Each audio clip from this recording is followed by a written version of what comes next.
Hi, Todd Warren here in the Forecast Center with a quick update on the severe weather possibilities across the Arklatex tonight. We do still have a severe thunderstorm watch for pretty much all of the Arklatex until midnight, but it does look like the main severe weather threat will be over the northern half of the Arklatex. A quick look at radar here as around 8:30 here this evening. You can see the thunderstorms which continue to move basically across southwest Arkansas, northeast Texas, and the extreme northern sections of northwest Louisiana. Some of these thunderstorms are at severe limits, although not producing as large as hail as they once were.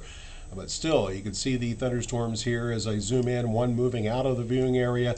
Storm just moved through Texarkana, has increased again as it is moving towards the Red River south of Fulton. This could eventually move up towards Willisville and Roston. New storms developing back further to the west could also pose a hail threat here for the next couple of hours, and that has been the issue today. Mainly hail, very few wind damage reports coming from these thunderstorms, but we have numerous reports of very large hail. You can see all of the hail reports here across northeast Texas, southwest Arkansas, even a few here in northwest Louisiana, but the main concentration has been across the northern part of the area, and that's where that concentration likely will continue to stay.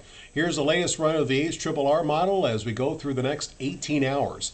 And you can see what will take place here is that we will see, again, still a possibility for a few strong storms as far south as Interstate 20, but most will be north of Interstate 20 and points north. This is a pause. At 2 a.m., you can still see new thunderstorms trying to develop later on tonight, but we might see a little bit of decrease once we get well past midnight. And then tomorrow, it's quite possible we could see another round of storms move over the northern half of the area. And by the time we get to noon, it looks like we should begin to see things decrease and eventually move out. So this is a loop of the entire 18 hours that are ahead of us. And the moral of the story here is the best chance for strong to maybe severe thunderstorms with hail will be over the northern sections of the area.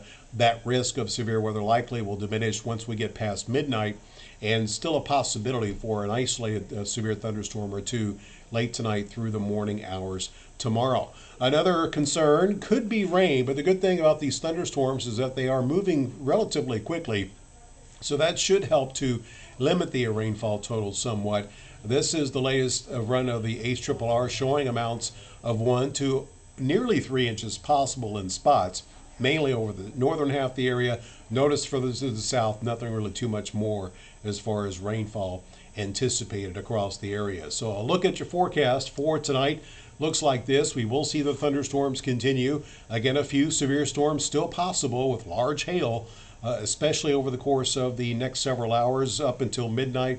That risk will decline after midnight, but still will be possible. We'll see lows 60s north, low 70s south. Tomorrow, a few lingering scattered thunderstorms will be possible. A few could be strong, especially in the morning, and especially over the eastern half of the area, maybe in the afternoon. Highs will range from the mid-80s north to mid to upper 90s over the southern third of the area.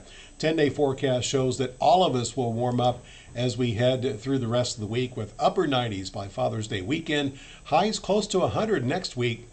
Overnight lows will likely warm into the mid to upper 70s. So again, not out of the woods yet. We continue with the possibility for some large hail as we go through the rest of the nighttime hours tonight, although it does appear as if that risk may decline somewhat after midnight.